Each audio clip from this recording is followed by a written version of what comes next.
This morning, we have a new video on a deadly crash near Edgerton, what it's revealing. Plus, FEMA is set to visit Milwaukee tomorrow. What those affected by floods need to know about their upcoming assessments. And Rock County officials are issuing new measles warnings this morning, where they say residents may have been exposed to the virus. Well, good Wednesday morning, and thanks for joining us on News 3 Now this morning. I'm Michelle Renee Quinn, filling in for Chris Stanford. And I'm Kyrie Lee. Thanks for waking up with us on your Wednesday, August 20th. It's a special day for you, Miss Mamas. Yes, my first baby. I just have two, by the way. My oldest daughter, Milani, turns 5 today. So there's a lot of emotions, especially because she'll be starting kindergarten in a couple of weeks and turning 5. So it's just a bunch on me, but I'm so excited. And we are going to set Milani up with a good day. Savannah Brito is live in our studio for Wednesday with the radar. What's Milani looking at this morning? Yeah, well, she's going to have to get through a few showers. Not a bad day overall. We will see some sunshine later and actually pretty comfortable temperatures. We just have a couple areas of drizzle or mist. It's not going to amount to any measurable rainfall, but because of the higher humidity levels we currently have, that's what we're seeing on the radar right now. And now Madison down to 9 miles of visibility. That's only lighter, patchy fog. But if you go just west and northwest of here, there are several areas that are on the lower side down to just a quarter of a mile in both Viroqua and Boscobel, and then Camp Douglas and Black River Falls at just 1.5 miles. So if you're traveling across those areas west and northwest of Madison, allow a little bit of extra time. We're waking up to 69 in Madison, and we will see the mid-70s, so it will be a little bit cooler than normal. We'll talk about how long that temperature pattern is going to stick around for us across southern Wisconsin. Savannah, thank you so much. And first this morning, we're taking a look at a new video that's giving us a new look into a deadly interstate crash that left 1 person dead and 2 others injured. Authorities were forced to close the interstate for roughly 4 hours due to the crash. The crash happened on I-39-90 near Edgerton just before 3:30 yesterday afternoon. Initial investigation showed a car traveling southbound in the left lane crossed the median when a truck going north struck it. The crash killed one of the people in the car. The crash is still under investigation. A death investigation is now underway after a body was found at the Wisconsin State Park. Officials say the incident happened at the Peninsula State Park in Door County yesterday morning. Police have not yet identified the woman, but say the 61-year-old was found in the water near Nicollet Bay Campground. Despite this, the state park is still open to visitors, but authorities advise they take extra precautions when exploring remote areas. Milwaukee police made a tragic discovery on the west side. A neighbor called police reporting a strong smell suggesting someone might have died. The call led officers to the home of 28-year-old Cheyenne Brothers. She first told police the smell was from old food, but then said, quote, "He has me hiding her in there," as she pointed to a locked bedroom door. She said she had escaped domestic violence and that someone else had hurt her child. Inside the bedroom, officers found the decomposing body of a 10-month-old baby girl. A neighbor said they had seen Brothers spending a lot of time outside the apartment in recent weeks. I saw her out here. She asked me for some change, and then she stated that it was so stinky in her house and she couldn't go in, she couldn't use the restroom, and I was just wondering why. Investigators still don't know how the baby girl died, but the medical examiner did document blunt force trauma. Happening tomorrow, FEMA is expected to begin damage assessments on the historic Milwaukee floods. Taking a live look now at the Fox River in Waukesha, the waters appear to have receded a little, but since those floods, they are still rushing. Now, during their assessment, state and federal officials will conduct resident interviews and property inspections. That's to determine if the city is eligible for federal assistance. The assessment comes 1 day after state lawmakers requested it, and 1 week after Representative Brian Stiles sent a letter directly to the Department of Homeland Security. The new assessments also come as more than a dozen unhoused Milwaukee residents are still missing. That's from these historic Milwaukee floods. And despite this, outreach groups are continuing to try to serve those impacted by the flooding. Officials from one group were told that at least 2 people have died from the August 9th flooding. They're the reason why we're out there every week. We call them our friends because they are our friends. Our unsheltered neighbors are our neighbors. They're not expendable. Outreach groups in Milwaukee say they're always in need of donations, including tents and clothing. We now turn to continuing coverage on the takeover of the nation's capital. Homeless removal efforts are continuing across the district. President Trump says he wants unhoused people to get help outside the city, but advocates say most are just moving around within the district. They warn that the struggle to find shelter only makes things worse. They're losing their possessions, they're losing their dignity, they're getting disconnected from services, and we're making it harder for them to get out of homelessness. This comes as troops from West Virginia are scheduled to arrive in the city later today. Turning now to the war in Ukraine, President Trump drawing the line when it comes to security guarantees for Ukraine. The president said on Fox News that the U.S. will not put U.S. troops in Ukraine, but did say that the U.S. would provide air support if needed. It comes as European leaders continue to meet virtually to discuss how they will protect Ukraine once the war is over. The White House says they hope to have a plan set in stone within 10 days. New developments in the Epstein files saga. CNN reports the House Oversight Committee plans to release some of those documents to the public. The documents will be redacted to protect victims' identities. The DOJ is expected to deliver some documents to the committee this Friday. Happening today, the city of Madison will be cutting the ribbon on the reconstructed Wilson Street corridor. Now, this event will start at 9 this morning at the plaza that leads to the Monona Terrace. That's at the intersection of Wilson Street and Martin Luther King Jr. Boulevard. The corridor's remodeling is years in the making, with the first portion finishing in 2018 and the last bit of work finishing just earlier this year. The work to reconstruct this cost about $17.5 million with some federal funding. Today is the day. WISC-TV and Television Wisconsin have activated 2 new transmitters to help provide antenna viewers with a clear picture of our programming. So if you haven't already, you will need to rescan your TV to receive the improved signal. To do this, open your TV's menu, select Settings, then choose Channel Scan or Auto Tune. It may be different depending on which TV you have. We will also post these instructions on our website. You can find that right now on channel3000.com/rescan. Fall sports season is upon us with high school football starting tomorrow. Madison has one of the largest districts and athletics departments in the state, meaning they have a lot of needs. To help departments who need extra help, the Wisconsin Interscholastic Athletic Association has launched a foundation. This will cover expenses that aren't covered in normal budgets. And MMSD's athletics director says this will be a huge help. What it'll really do is hopefully kind of preserve education-based athletics as a framework. In general, as a member organization, will help preserve some of the tournament series types. As we see costs rise in everything, how can we still put on a high-level product for a tournament series? MMSD has 3,000 student athletes within the district. Some area pools are getting ready to close for the season as early as this Sunday. That includes Madison's Goodman Pool, weather permitting. Pool staff say the earlier closure is due to staff shortages and lifeguards returning to school. In July, the Parks Commission decided children under 15 must be accompanied by an adult at the pool. This change came after 8 police calls in just 2.5 weeks. Officials are working to refine this rule for next season. Pool temperatures are kind of getting lower and lower as we make our way. It's going to be chilly coming up soon, right? Yeah, we're getting real comfortable with the temperatures, but I'm just holding on to them while we can. I'll take it as long as we. You got one more pool day in your summer so far? We can make it happen. Okay. Well, Savannah Brito, what can we expect for today? Yeah, well, I think we'll see some warmer temperatures in the near future. Just have to get through a little bit of a cool stretch, and that might even take us into Labor Day weekend. Early this morning, we've got a couple areas, pesky showers, drizzle, or mist because we have higher humidity levels.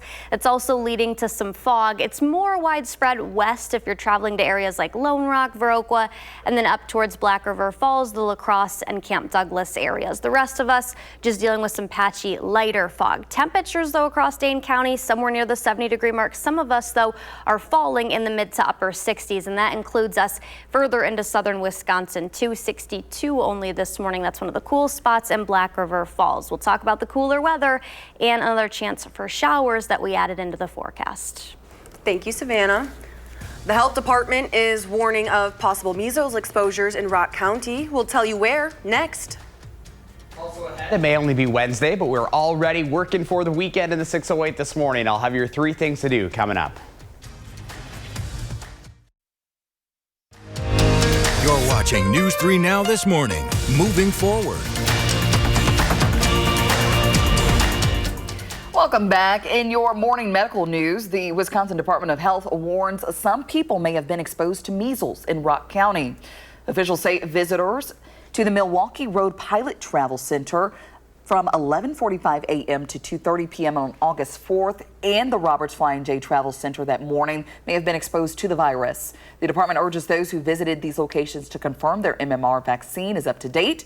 Currently, Wisconsin has 9 confirmed cases of measles. The American Academy of Pediatrics says children should get the COVID-19 vaccine despite a recent change in the CDC's recommendations. The group says the CDC's advisory committee was overhauled and now contains members with a history of spreading vaccine misinformation. Yet this comes as COVID vaccine access may be limited this fall, as the FDA warns it might be prioritizing vaccines to an older demographic. This comes as a new nasal spray flu vaccine is now hitting the market. Residents in 34 states, including Wisconsin, can now order the new drug Flu Mist after completing a questionnaire. If prescribed, the drug is often covered by most insurance companies, but will have an $8.99 shipping cost added onto it. It's quite easy to administer. All they do is take it out of its packaging, put it into one nostril, spray the device, remove a clip from the middle, and then spray it into the other nostril. The new drug can be given both to adults under the age of 50 and children as young as 2. Kids who eat more omega-3 fatty acids have a reduced risk of vision problems. A study in China found that a diet rich in omega-3 fatty acids, which are commonly found in fish oils, led to lower rates of short-sightedness in kids. Children who ate a lot of saturated fats, including those in butter and red meat, had higher rates of short-sightedness. That's according to the research. All right, let's check in now with meteorologist Savannah Brito, who's getting us ready if you're headed out the door right now. Good morning, guys. Thank you. Just a couple of showers on radar. These are not going to last that long, but we have humidity levels that are between about 90 and 95%. So not only the pesky showers this morning in areas of mist and drizzle, but we've got the fog as well.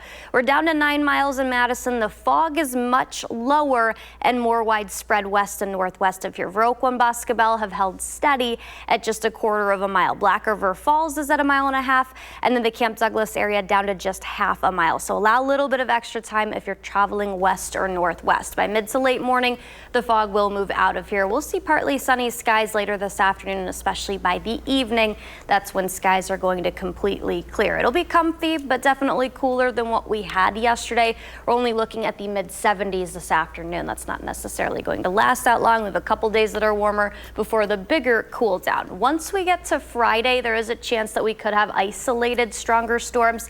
That's mainly northwest of Madison where you see the green. That's a low-level threat of severe weather. La Crosse, Viroqua, the Prairie du Chien, and Camp Douglas areas, and then northwestward.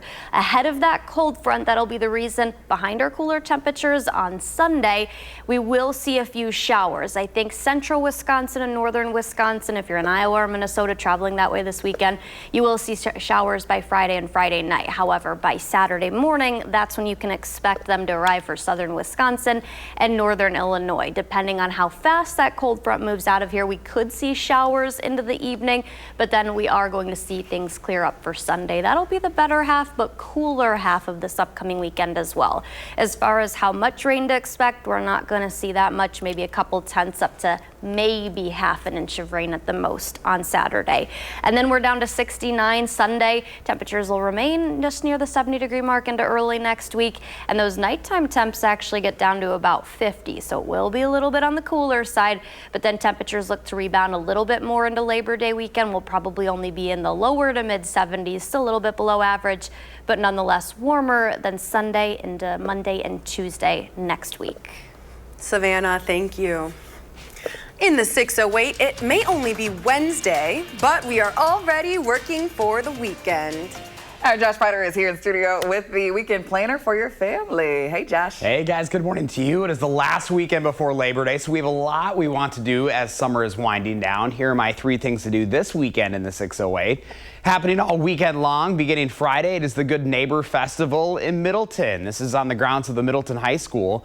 You can grab your family and friends and make plans for the 3-day festival that features live music, family activities, and art craft fair, a 5K run, walk, and 2 parades. The fun in the Good Neighbor City and Sunday. That parade begins at noon, led by the heroes from the Middleton VFW, first responders, and the 2025 Parade Marshal.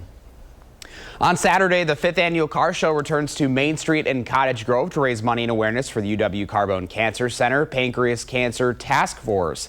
Take the whole family to Grass Park to see hundreds of the area's coolest cars and enjoy food and refreshments on site, along with the ice cream trucks. That show is free to enter and all vehicle types are welcome. It runs 10 to 4. Then finally on Sunday, it is Paulpalooza 2025 in Verona. This is the main fundraising event for Paul's Party.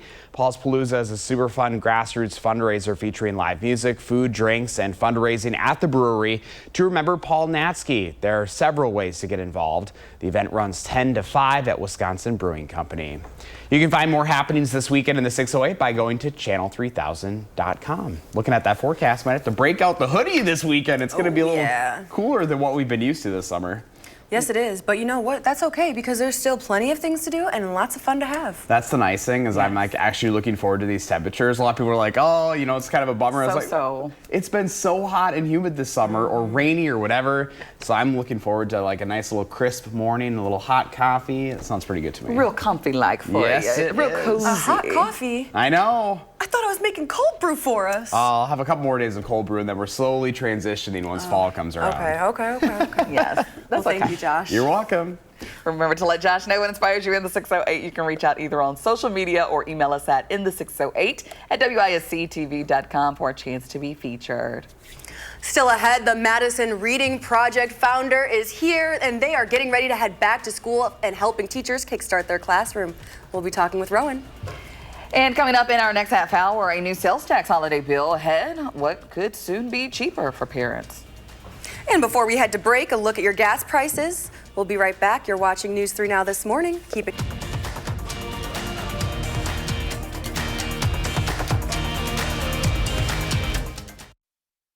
This is awesome. Yes. Welcome back. Back to school season is in full swing, and Madison Reading Project is helping teachers kickstart their classroom. The founder, Rowan Childs, is here joining us today. What can you tell us about your Classroom Kickstart program? Yeah, so we're so excited. Obviously, all the kids are going back to school, but that also means teachers are also going back to school. And Madison Reading Project also wanted to make sure that teachers had the right books. And the kickback program means we really wanted to make sure those select teachers had the exact books that they wanted. So up on our website, you can see exactly the books that they hand selected, and we're trying to make sure that those teachers have those by the end of the month, or for sure by the time their classroom's open to kids. Absolutely. And now Madison Reading Project has a bunch of books for everybody. You guys have plenty of people coming in, but we need more for those students, for those teachers. So how can people like me and everybody at home, how can we help? Yeah, so we have our Books for Educators program happens all throughout the year. Teachers can continue to sign up to be able to be part of the program. So if you're an educator or you know an educator, please let them know. And any educator, not just in Wisconsin or Dane County, can sign up for our resource letter that goes out monthly. But you can also make a donation to Madison Reading Project so that we can continue to give out these amazing books.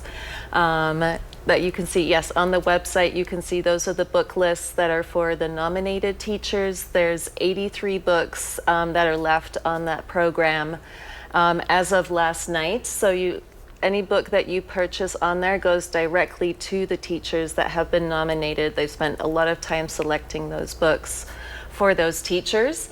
And then we still have teachers that are going to continue shopping throughout the school year. So they get to pick out at least 25 books. And there's all kinds of extra books that are at the book center as well. So yesterday we had over 8,300 books go out in one day, and they're still going to be shopping the rest of the week. And you guys are expecting hundreds of teachers to come shop this week, now till Friday, right? Okay, exactly. And so hundreds of teachers, 25 books each, so there's still a great need. Yes. and the kinds of books you guys have on your website. You want to tell us a little bit more about that? Yeah, so the types of books that we're giving out, they're all brand new. As you can see on our website, the types of books that we often promote through our social media, through everything that we're doing, they're highly diverse, they're brand new, they're hardcover. We want to make sure that books that go to kids and that are in the classrooms are something that are really going to be appreciated. They're things that kids are going to be engaged in, excited, that the teachers and educators that are working with kids are things that the kids are going to be excited about, and definitely things that also educators want to be able to talk about right now. All right, well, thank you so much for joining us. Be sure to go to MadisonReadingProject.com to donate. We'll be back after this.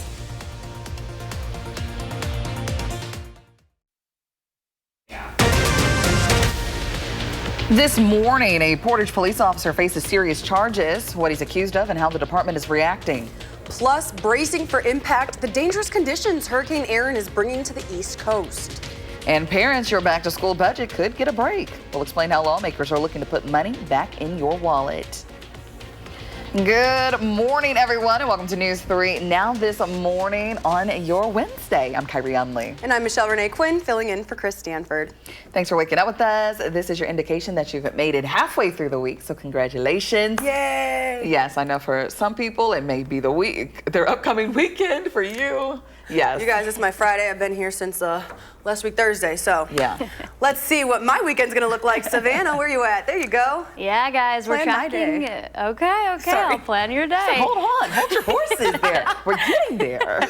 We're gonna see the mid-70s. So today's gonna be good, and Michelle Renee, I think tomorrow's gonna be better though for, maybe the first start of your official weekend. I think for the rest of us, the second half of this upcoming weekend looks better because we do got some shower chances on Saturday. We're waking up with a couple areas of patchy drizzle. Not going to last that long, but because those higher humidity levels, that's leading to the rain that we're seeing, and also the fogs, we do have lower visibilities. By mid to late morning, that clears, and the rest of the day looks pretty good. 76 is going to be our forecast high. Here's a look at Hurricane Erin, Category 2 right now. It will bring some rainfall, maybe as high as about 5 to 6 inches for basically those areas along the Carolina coast into Virginia, and then also the Delaware area and just south of New York City. That's where there's the salmon color. That's a tropical storm warning. So there will be storm surge. We'll have more on that coming up later. And also when rain chances return for us too, more widespread rain anyways to southern Wisconsin. I'll have that in a bit, guys. Thanks, Savannah. This morning, we have new video of a deadly crash on I-39/90 that left one person dead and 2 injured and closed the interstate for nearly 4 hours. The crash happened just before 3:30 yesterday afternoon. Initial investigation showed a car traveling southbound in the left lane crossed the median when a truck going north struck it. The crash killed one of the people in the car, and this is still under investigation. In developing news this morning, a Portage police officer is facing charges related to the abuse of his child. Officer Cameron Coronado is facing 1 count of physical abuse of a child, intentionally causing bodily harm, and 1 count of disorderly conduct in the form of domestic abuse. A criminal complaint says he shoved a pacifier down the throat of his 6-month-old son, leaving the child bleeding from the mouth. The wife says that the baby seemed to be in pain, so she brought him to the hospital where a CT scan revealed bleeding in the brain. Now, the criminal complaint also says his wife said in July he threatened to kill their kids. That same night, he punched and kicked drywall, leaving holes, while his wife and kids hid in a room. Coronado is on paid leave from the Portage Police Department and is currently booked in the Sauk County Jail. Coronado's wife told police she hadn't reported his conduct to law enforcement in the past because he is a police officer. A court date for Coronado's case has not yet been set. Now to continuing coverage. Happening tomorrow, FEMA will begin assessing damage caused by the historic floods in Milwaukee. State and federal officials will interview residents and inspect properties to determine whether the city qualifies for federal assistance. The assessment follows a request from state lawmakers just 1 day earlier and comes 1 week after Representative Brian Stiles sent a letter directly to the Department of Homeland Security. And this morning, Hurricane Erin is making its way through the Atlantic, barreling to North Carolina's coast. Communities along the East Coast are preparing for harsh waves, high water, and potentially deadly rip currents. Let's take a live look at Myrtle Beach. That's where forecasters are warning of dangerous conditions, including life-threatening storm surge inundations. A look from a bird's eye view of this massive storm. It's forecasted to pass well offshore, but visitors to the Outer Banks have been evacuating with the potential for high water to wash over the only road out. But some residents are taking their chances. We have plenty of supplies, and not our first rodeo. Definitely prepared. The red flags were out at Wrightsville Beach in the southern part of the state. Similar warnings in New York and New Jersey, just days after rip current killed somebody. Happening today, National Guard troops from West Virginia will arrive in the nation's capital. 5 other Republican governors are also sending troops to D.C. A defense official says the D.C. Guard now includes around 2,400 people, but some are still in training or on leave. D.C.'s mayor calls this overkill. The numbers on the ground in the district don't support 1,000 people from other states coming to Washington, D.C. Vermont's Republican governor says his state won't send Guard troops, saying policing is not their job. Continuing coverage now on the war in Ukraine, President Donald Trump is drawing the line when it comes to security guarantees for Ukraine. The president said on Fox News that the U.S. will not push U.S. troops in Ukraine, but did say that the U.S. would provide air support if needed. It comes as European leaders continue to meet virtually to discuss how they'll protect Ukraine once the war is over. The White House says they hope to have a plan set in stone within 10 days. The Director of National Intelligence has revoked security clearances for dozens of current and former national security officials. A source says the list includes those involved in assessing Russia's efforts to influence the 2016 election, as well as members of former President Joe Biden's National Security Council. A DNI memo accuses them of politicizing and weaponizing intelligence for personal or partisan agendas. In more local news this morning, Beloit is making exciting changes to its transit system. Starting on September 2nd, a new east-west route will replace the Gateway route, providing direct year-round service between residential areas and schools. Fare prices remain the same with new discounts for veterans and students. And the city will also launch a fare capping system and introduce WISC-O, which allows payment via the UMO app, WISC-O cards, Apple Pay, Google Pay, and credit debit cards. At the state capitol, a new bill would allow Wisconsinites who received gender-affirming care as a minor to sue their doctor later in life. The bill's author says this is important because Wisconsinites didn't have this option before. Opponents of the bill say patients can already sue doctors for medical malpractice, and this just perpetrates conservative propaganda. This back-to-school season, several school districts, including MMSD, face uncertainty as millions in public education funds remain frozen. Local leaders and educators speak out about the impact on students and the community. Officials say the freeze on more than $3 million in federal funds strains resources. They fear it could force tough decisions in the coming school year, and administrators are working with community partners and urging congressional representatives to advocate for the release of funds. And that certainly undermines public education and who it's for, and something that I think about each and every day. Are we going to be able to sustain the great work that we're doing in our communities? District leaders say they'll keep pushing for solutions to support students, but without action, the consequences could be severe. Amid rising costs, a bill at the state capitol seeks to make back-to-school shopping more affordable for your family. The bill proposes a 3-day back-to-school sales tax holiday. During that time, you wouldn't pay some taxes on clothes and school supplies. There are similar programs in other states. Earlier this month, Iowa held its 2-day tax break, allowing shoppers to get clothes and shoes under $100 without paying state or local taxes. If passed, the bill could take effect as early as next school year. Well, how helpful would that be for parents? Yeah, it's very helpful, especially with, things getting more expensive and people with multiple kids. Definitely will be a great help if passed. Yeah, especially multiple kids. I didn't even think of that. Yeah. You parents have it tough sometimes, huh? Well, it's 6:37 now. Let's check in with meteorologist Savannah Brito and see what we're expecting. Good morning, guys. Couple of showers, not great, but they're not going to necessarily last that long. Wisconsin Dells, and then basically just southeast of the city of Madison, down across the Janesville and Beloit areas and Monroe might wake up to some patchy drizzle. We also have some issues with fog this morning. That's because the high humidity levels leading to the drizzle and also lower visibilities. We've held on to 9 miles for quite some time in Madison, but Camp Douglas is just down to 1/8 of a mile now. Black River Falls a little bit higher, back up to 5. Boscobel is held steady at 1/4 of a mile for the last about hour and a half. By mid to late morning, the fog clears. Platteville's already off to a decent start, a little bit more sunshine there. They're not seeing any showers. They had a couple go through earlier this morning. And then later this afternoon, we're expecting temperatures to get into the mid-70s. Cooler than yesterday and a little bit cooler than normal. Not as cool as what we're going to see, though, Sunday into early next week. We'll have more details. Thank you, Savannah. Coming up in your consumer news, if you recently purchased a Labubu, we'll tell you how to spot the Lafufu, the fake. That's a thing, huh? It may only be Wednesday, but we're already working for the weekend in the 608 this morning. I'll have your 3 things to do just ahead.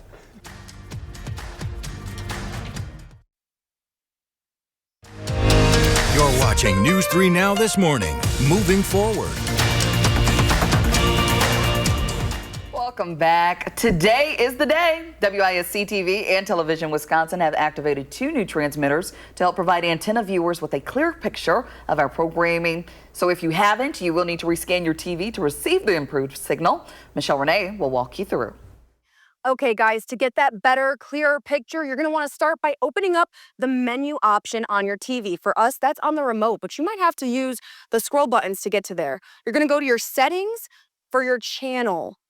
Ours is under broadcasting. These are our broadcast settings. And now you're going to go to auto program, channel scan, or auto tune. Every TV is different, so whatever yours says, and then you're going to rescan your TV. After that's all done, we will have clearer pictures and better channels.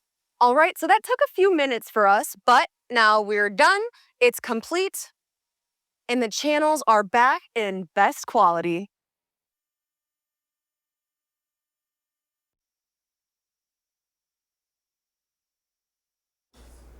In your consumer news now, U.S. officials have identified multiple shipments of Labubu lookalikes from China known as Lafufus. The Consumer Product Safety Commission says the fakes can break apart easily and are small enough for a child to fit in their mouth and potentially choke. There are a few things you can check for. Real Labubus, they feature a holographic sticker with a scannable QR code that links to the Pop Mart website. Also count the teeth. Authentic ones have 9, this guy has 10. Okay. And make sure you only purchase from trusted stores, right? If it's too good to be true, the price is too good, it's not right. Hunting down those Lafufus. Got you. All right. Well, Don't be Lafu-fooled.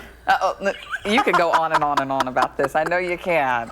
But these are the real ones right here. You just heard the description of what the real ones look like. The fakes are sold as both plush figures and plush keychains. So if you want that real deal, just, take a close look. Well, fixing and remodeling your home might get more expensive soon. That's after Home Depot announced it might need to raise some of its prices due to President Donald Trump's taxes on foreign imports. Just under half of Home Depot's goods come from outside of the U.S., so not everything is going to be more expensive due to tariffs. The FDA is warning Americans not to eat certain batches of Walmart's Great Value brand frozen shrimp because they could be contaminated with a radioactive isotope. The shrimp was imported from an Indonesia-based company and sold by Walmart stores in more than a dozen states. Walmart has issued a recall and says the affected products have been removed from shelves. Customers are urged to throw their product away and to contact the place of purchase for a full refund. Michelle, I know you said you did a deep dive into this. Was Wisconsin on that list? Thankfully, no. Okay. Because I bought this exact shrimp 2 days ago. Oh, no. Okay. So if You were a little bought nervous. out of state lines, definitely double check because our surrounding states have had it. Okay. Good information to note. Got to keep a lookout for that shrimp now, too. Not just the lafufus, but the shrimp. All right.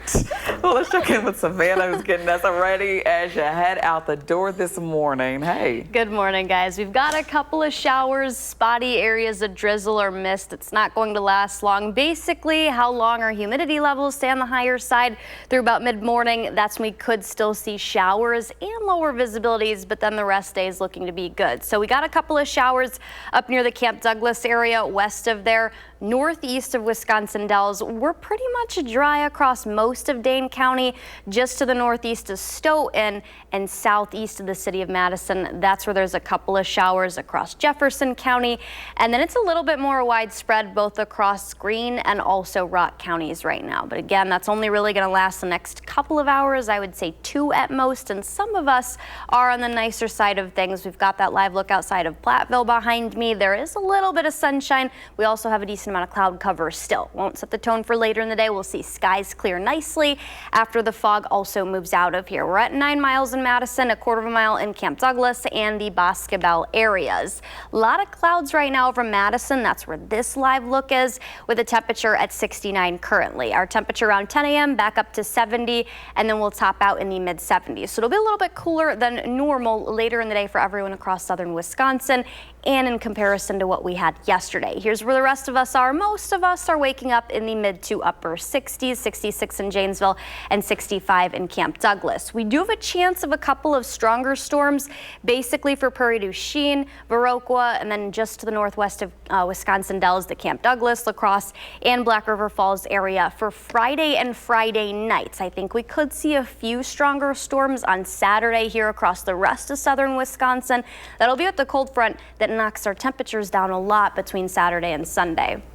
This is about 8:30 in the morning on Saturday, showing all that rain coming through southern Wisconsin, the Madison area. I think most of us look to dry out, though, once we're getting into Saturday evening and then into Sunday. I think Sunday will be the better half of this upcoming weekend, but that's when we're going to be cooler. So we go from 75, still cooler than normal Saturday, all the way down to 69 on Sunday. And how about those 40s on Sunday and Monday night? It's 49. It's gonna be cold. That's cold. It is a little for this time of chilly. year. Gonna need a little jack to come in. I'll definitely be wearing mine. Yes, I mean, you probably have on your Winter winter coat, coat. hat, Knowing gloves. you, yeah. I brought that on like September last year. Yeah, you had it on real early. It was a little early. too much, But I'm outside the whole show, at least You're right. when we You're had right. our camera. I was inside chilling. A little too much, says the one who brings the heater.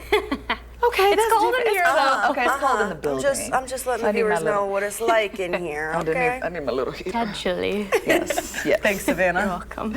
Well, if you want Savannah to plan your day, she's going to do it, but we need your help if you want to get involved. You can record a video, send a picture, or just send us an email. Share your name and where you live, then send it our way. You can send it via our website, the First One Weather app, Facebook Messenger, or email. Then watch around this time every morning to see your name on the air. And in the 608, it may only be Wednesday, but we're already working for the weekend. That's right. Josh Sprider is here with the weekend planner for your family. Good morning. Hey, good morning, you two. It is the last weekend before Labor Day, so we have a lot we want to do as summer is quickly winding down. Here are my 3 things to do this weekend in the 608.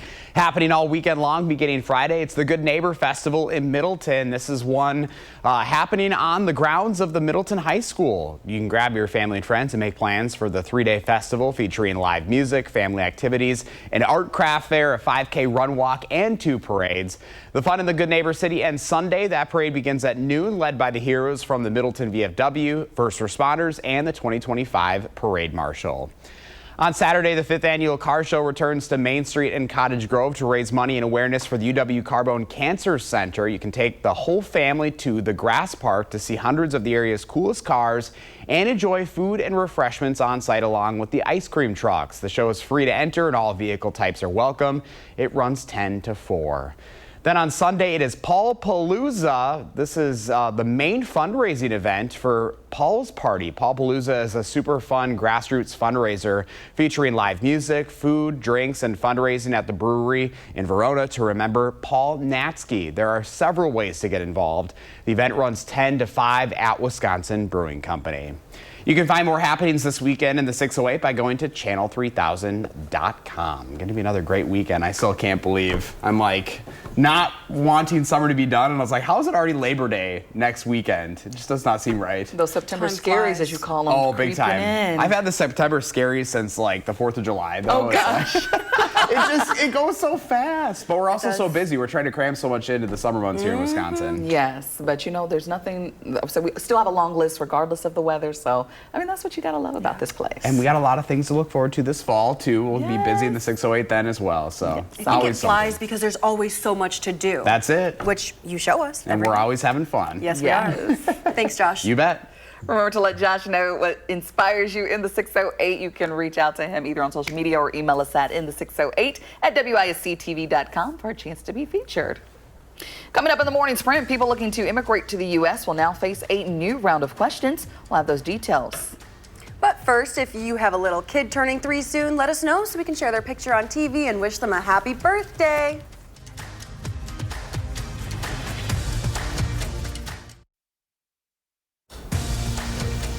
Time for the morning sprint. A deadly crash on I-39-90 left 1 person dead and 2 injured and closed the interstate for nearly 4 hours. This crash happened just before 3:30 yesterday afternoon near Edgerton. Initial investigation showed a car traveling southbound in the left lane crossed the median when a truck going north struck it. The crash killed one of the people in the car. The crash is still under investigation. Portage police officer Cameron Coronado is facing serious charges of child abuse and domestic violence. He's accused of shoving a pacifier down his 6-month-old son's throat, causing injuries. A CT scan revealed brain bleeding. His wife reports past threats and violence, including an incident in July where he threatened their children and damaged their home. Coronado is on paid leave and in custody at Sauk County Jail. Happening tomorrow, FEMA is set to begin assessing the damage left behind from historic Milwaukee floods. During their assessment, state and federal officials will conduct resident interviews and property inspections to determine if the city is eligible for federal assistance. People applying to live or work in the U.S. will now face questions about what the Trump administration calls, quote, anti-Americanism, including an expanded social media check. They say immigration officers will look for, quote, any involvement in anti-American or terrorist organizations or, quote, evidence of anti-Semitic activity. Well, temperatures are going to be in the mid-70s this afternoon, a little cooler than normal, and we keep that stretch for quite some time. Next chance of showers aside of those few areas of drizzle this morning will come on Saturday. I think Sunday will be the better half of this weekend, but it'll also be cooler, 69, and then we're down to 49 at night. So I'm going to open those windows, give the AC a little bit of a break. Yes, so real comfy for us. Yes. All right, Savannah, thank you. Thanks for watching News 3 Now this morning. Coming up next is more CBS Mornings.